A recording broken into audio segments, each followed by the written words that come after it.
Olá, estamos aqui buscando o entendimento desse magnífico processo da bioeletrogênese em neurônios.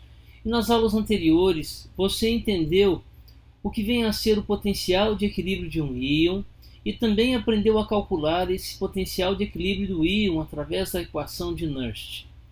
Nessa aula, nós vamos falar a respeito da força eletromotriz. Venha comigo. A força eletromotriz. Bom, aqui nós temos um neurônio que está em repouso. Então aqui temos um neurônio em repouso. Se colocarmos aqui um voltímetro neste neurônio, vamos analisar que ele apresenta uma DDP de menos 70 milivolts. Isso é o chamado potencial de repouso, por causa da situação de repouso. Esse é o potencial de repouso. E sabemos que os três principais íons que estão envolvidos com o potencial de repouso são o potássio, que está mais concentrado dentro do que fora, o potássio,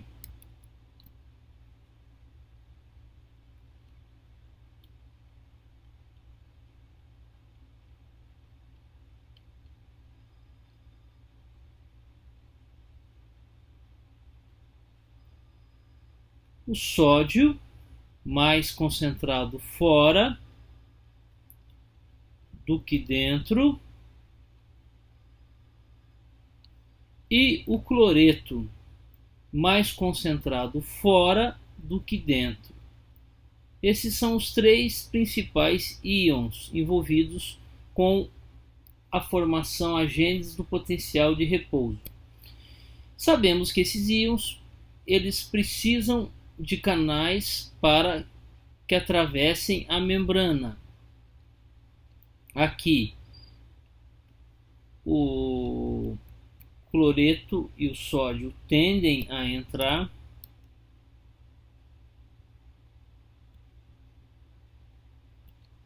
e o potássio a sair. E através da equação de Nernst podemos calcular o potencial de equilíbrio de um determinado íon. Então suponha que temos aqui que essa seja a concentração do potássio dentro da célula em milimol por litro, ou seja, o potássio está 30 vezes mais concentrado dentro da célula do que fora. Aqui o sódio está bem mais concentrado fora da célula, e o cloreto também. Como eu falei, sódio e cloreto estão fora da célula, potássio dentro da célula. E esse é um exemplo dos potenciais de equilíbrio desses respectivos íons. Então, nós temos lá o potencial da membrana, que é menos 70 milivolts, o potencial de equilíbrio do potássio é menos 90 milivolts, o potencial de equilíbrio do sódio é mais 60 milivolts e o potencial de equilíbrio do cloreto menos 60 milivolts. Esses valores foram tirados de um trabalho. Então, o que devemos analisar?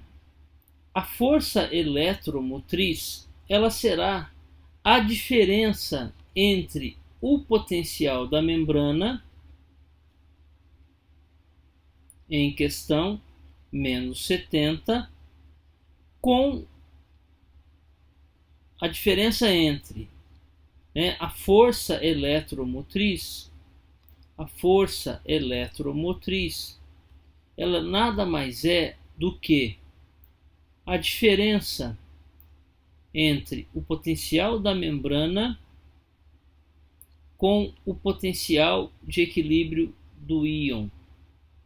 Isso será a força motriz. Essa diferença é a força que vai impulsionar o íon. O potássio para fora, o sódio e o cloreto para dentro. Outra informação importante que nós temos aqui: quanto mais próximo for o potencial da membrana do potencial de equilíbrio, mais permeável a membrana é esse íon. Então fica claro que o íon mais importante na situação de repouso é o potássio. Vamos ver aqui um outro exemplo para você entender melhor. Vem comigo.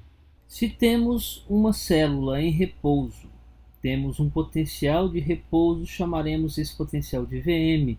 Esse potencial de repouso, por exemplo, é menos 70 mV. E aqui nós temos os potenciais de equilíbrio dos dois íons mais importantes aqui no momento. O sódio, mais 65 mV, e o potencial de equilíbrio do potássio, menos 85. Na verdade, a diferença entre o potencial da membrana e o potencial de equilíbrio do íon é, na verdade, a força motriz que tende a impulsionar esse íon. Vamos entender. A membrana está polarizada nesse momento, tem cargas negativas interno, cargas positivas externamente. Ok? Então, a membrana tem 70 mV e o potencial de equilíbrio do sódio é mais 65 mV. Então, entre essa diferença vai dar este valor, e esse valor é a força motriz que tende a movimentar o sódio para dentro. Podemos notar aqui esse sinal negativo, mostrando que há uma tendência do sódio a entrar com essa determinada força motriz, aqui, de 135 no nosso exemplo. Se analisarmos agora o potássio na situação de repouso, o potássio tende a passar para fora por causa da força motriz. Esta força motriz, 70 menos 70 menos 85, teremos uma força motriz bem pequena de 5 milivolts para fora.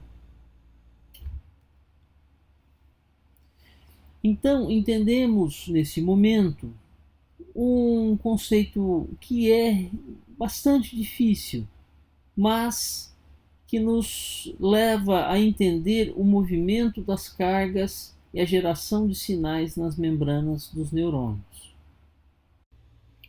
Agora nós vamos entender o que vem a ser a equação de Goldman-Hodgkin-Katz. Na verdade, a equação de Nernst, que nós já estudamos, ela é para se identificar, para se encontrar o potencial de equilíbrio de apenas um determinado íon.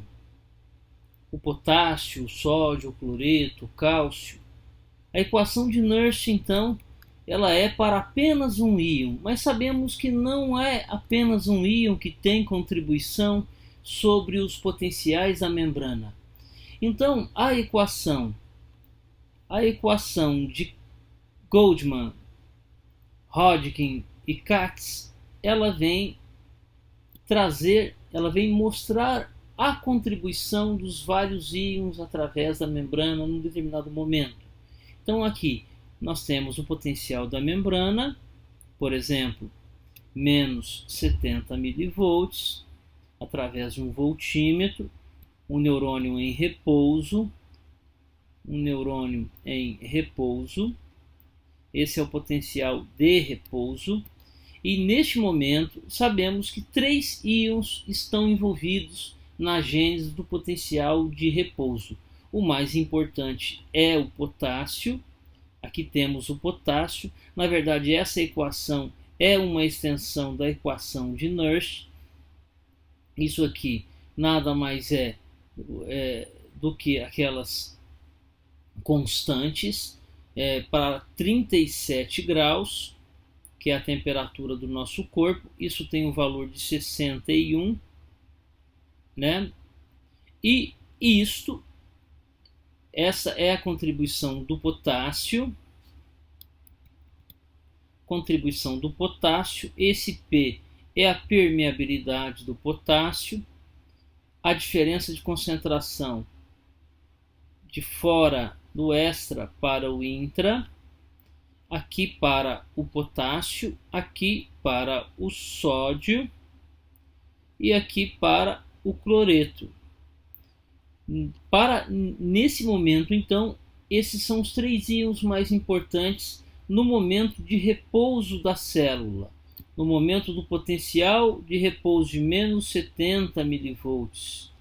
Então, esses 3 íons estão envolvidos e eles precisam de determinados canais. Aqui, o potássio se movimentando para fora, neste momento, pelos canais de vazamento. Até agora eu falei dos canais de vazamento, que alguns canais não têm comporta. Na verdade, não é que esses canais não têm comporta.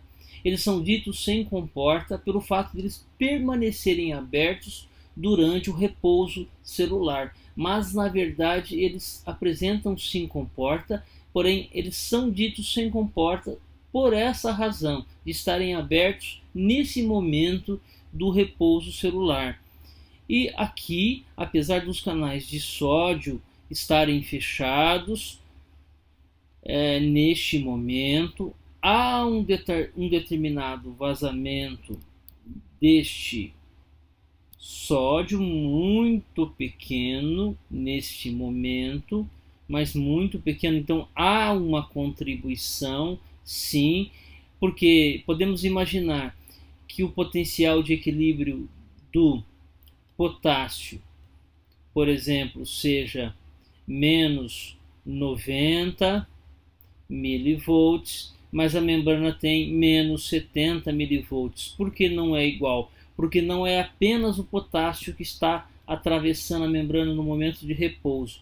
É também um pouco o sódio.